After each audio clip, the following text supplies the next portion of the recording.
मैं भी आया 2 साथी था हम लोग। मैं भी आया, देखा गड्ढा को, नींबू नारियल को। उसके बाद फिर ना हम लोग यहाँ गाय भैंस चराने के लिए आए थे कल। अच्छा। फिर मैं पटेल साहब को जाकर बोला कि ऐसे ऐसे घटना हो चुका है महामाया महामाया मंदिर के पास। देख रेख करके इनका पूजा हवन करवाएंगे। अच्छा। हाँ, गांव वाले को मीटिंग में बुला करके पूरा कर सहयोग से गांव वाले पूरा करवाएंगे इनका काम।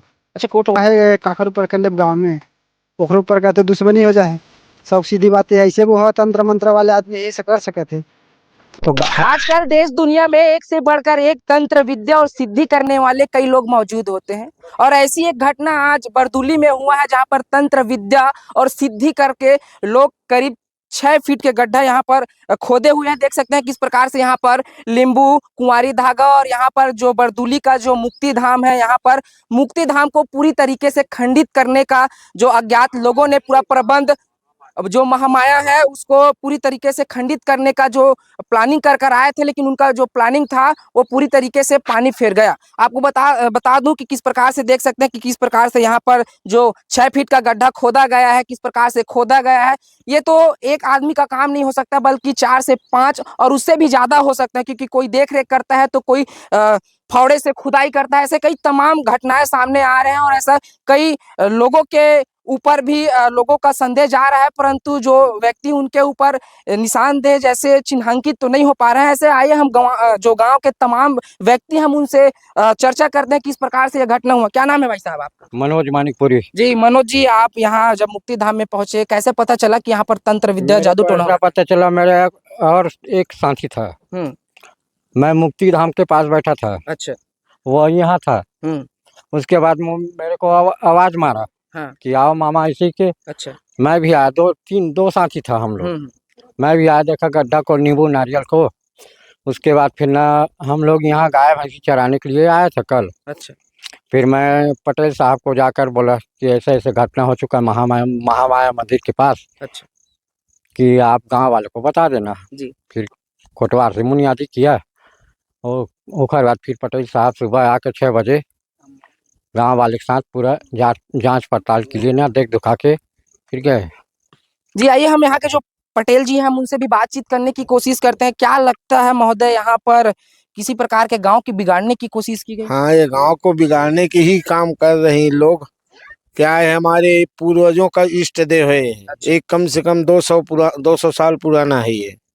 उसके बाद इस जगह को खंडित, ऐसा खंडित किया है कि गड्ढा खोद दिया, नींबू नारियल कुंवारी धागा से इसको अभिमंत्रित करके क्या किए हैं उन्हीं लोग जानेंगे। अच्छा।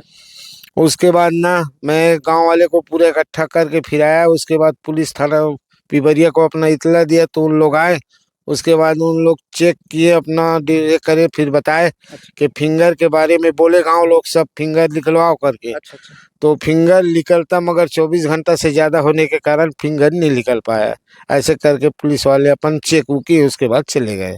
क्या लगता है जैसे खंडित करने के बाद गांव में कुछ आपत्तिजनक घटनाएं थोड़ी ना हुई? अभी तो नहीं हुआ है, लेकिन होने का संदेह है। अच्छा। बिल्कुल है। इसी संदेह के कारण पुलिस वाले को बुलाया भी था। अच्छा। और इनको चेक करवाएंगे, सीबीआई जांच करवाएंगे वो बोले, तो पुलिस वाले नहीं हो पाएगा, 24 घंटा से ज्यादा हो चुका है। अच्छा। ये घटना करे ऐसे कह के मतलब वो नहीं कर पाई। क्या किसी लोगों के ऊपर आपको शक है कि गांव को बिगाड़ने की कोशिश कर रहे हैं? नहीं, ऐसे शक तो काहे काकर ऊपर कर ले गाँव में कोकरो ऊपर का तो दुश्मनी हो जाए। सब सीधी बात है, ऐसे वो तंत्र मंत्र वाले आदमी यही से कर सके थे। तो है तो गाँव की आदमी कोई भी हो, जिन तंत्र मंत्र जिन जानते हैं वही है। कोई नहीं कर सकता, और अदर में तो कोई नहीं कर सके। अच्छा। जिन तंत्र मंत्र वाले वही करे हो भाई ला। और एखर से तो हम बहुत दुखी हैं, काबर कि हमारे यहाँ पूर्वज के इष्ट देव तो हमारे ही है। अब हर काम में हम एखर से पहले आगे ले बिगर कोई काम नहीं करें। जो शादी ब्याह करना तो यही से आना है, तो यही है। तो अब एकरे से फिर हम गाँव वाले पूरा माफी उफी मांगबो, एखर वेले कुछ पूजा उजा के रखबो हवन उवन। क्या गांव को कुछ बांध, जैसे कि बोलते हैं कि गांव में गांव को बांधा जाता है, छाना जाता है, जिस प्रकार से किसी प्रकार की बाहरी विपत्ति या आपदा मत आए, ऐसा कुछ करेंगे आप? अब करवाएंगे भी। अब जो भी गांव वाले अब बोलेंगे, फिर इसके बाद जैसा भी कहेंगे, कोई सियान वान को पूछ पाछ कर फिर जो भी होगा उसके ये करेंगे, पूजा हुआ हवन ववन करवाएंगे। क्या इसका नियंत्रण आप अभी कब तक करेंगे इस मुक्ति धाम का?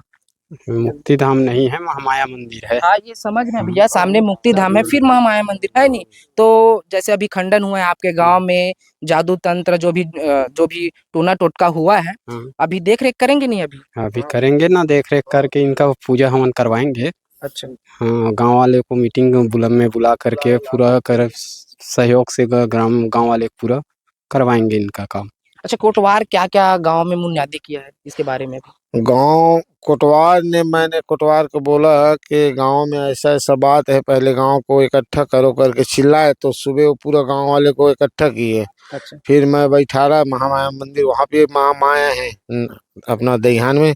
फिर मैं बताया कि ऐसा ऐसा हुआ है वो महामाया में। तो फिर सब जन कहीं के अबे में का बताबो, खले सब लोग यहीं चले क्योंकि पूरा लोग यहीं आए थे। उसके बाद फिर थाना प्रभारी आए थे। अच्छा, कितने लोग आए थे थाना प्रभारी? थाना से करीबन 8 लोग आए थे उन लोग। अच्छा। तो देख सकते हैं कि यहाँ के जो ग्रामीण है, जो तमाम लोग है, युवा बेच के जो भाई बंधु है, सब लोग यहाँ पर मौजूद है। क्योंकि ये भाई साहब गांव का खंडन की बात है, अगर गांव पर अगर कुछ किसी प्रकार की विपदा आ जाए तो ग्रामीण उसे बर्दाश्त नहीं करते। जल्द से जल्द जो मुजरिम होते हैं, जो आरोपी होते हैं, उसे पकड़ने की कोशिश ग्रामीण शासन से पहले करते हैं। लेकिन देर हो गई उस आरोपी, उस गुनहगार को पकड़ने के लिए। फिर भी यहाँ पर प्रशासन आए थे, जो पिपरिया थाना के जो टीआई प्रभारी थे, उनके द्वारा टीम संगठित कर यहाँ पर भेजा गया था। लेकिन 2 दिन हो गए थे, जो उनका फिंगरप्रिंट था वो पूरी तरीके से धुल गया है, ऐसे इनके लोगों का कहना है, पुष्टि नहीं हो पाई है।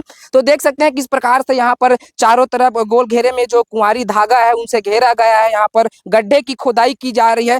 अक्सर आपको एक बात होगा भाई साहब, लोगों की मान्यता होती है कि जो तंत्र मंत्र विद्या, जो टोना टोटका होता है, वो किसी जो व्यक्ति जो मृत शरीर रहते हैं उसे जागृत करने का प्रयास करते हैं। ऐसा हो सकता है क्योंकि ये ग्रामीण वालों का जो बात बता रहे हैं, उनके जरिए से बात सामने स्पष्ट हो रही है। देख सकते हैं जो उनका जो इष्ट देवता है, वो इष्ट देवता के सामने एक नारियल रखा हुआ है, श्रीफल भेंट रखा हुआ है, और नींबू अक्सर देखा जाता है, जो भी देवी देवताओं की जो मान्यता उसे प्रसन्न करने के लिए नारियल भेंट किए जाते हैं, अगरबत्ती भेंट किए जाते हैं, और तमाम प्रकार की नींबू एक नहीं लगता भाई साहब, किसी टोना टोटका के लिए कहीं 4 तो कहीं 12 तो कहीं 100, ऐसे ऐसे कई जो नींबू होते हैं उसे 2 टुकड़ों में काट कर विभाजित कर उस मंत्रों को सिद्धि के लिए उच्चारण करते हैं। साथ ही साथ उनके जो अज्ञात व्यक्ति थे, उनकी जो प्लानिंग थी पूरी तरीके से पानी फेर गया। क्योंकि ग्रामीण को जब इस बात की भनक चली तो पूरे जो तमाम ग्रामीण थे, गांव के जितने भी लोग थे, वो यहाँ पर मौजूद हुए। उन्होंने देखा, इनकी देखरेख की। पुलिस के आने में शायद थोड़ा लेट हुआ होगा इसी वजह से, और वो पूरा फिंगरप्रिंट है वो पूरा धुल गया है। जो लोग थे इन्हीं गड्ढों के माध्यम से कई लोग कोई फावड़ा लेकर आए होंगे, तो कई दो टसला टेंगला जो भी रहते हैं उसको सब चीज को लेकर आए रहेंगे, और यहाँ पर खोदाई चालू कर दी। जैसे ही लोगों को इस बात की भनक पड़ी, जैसे ही ग्रामीण यहाँ पर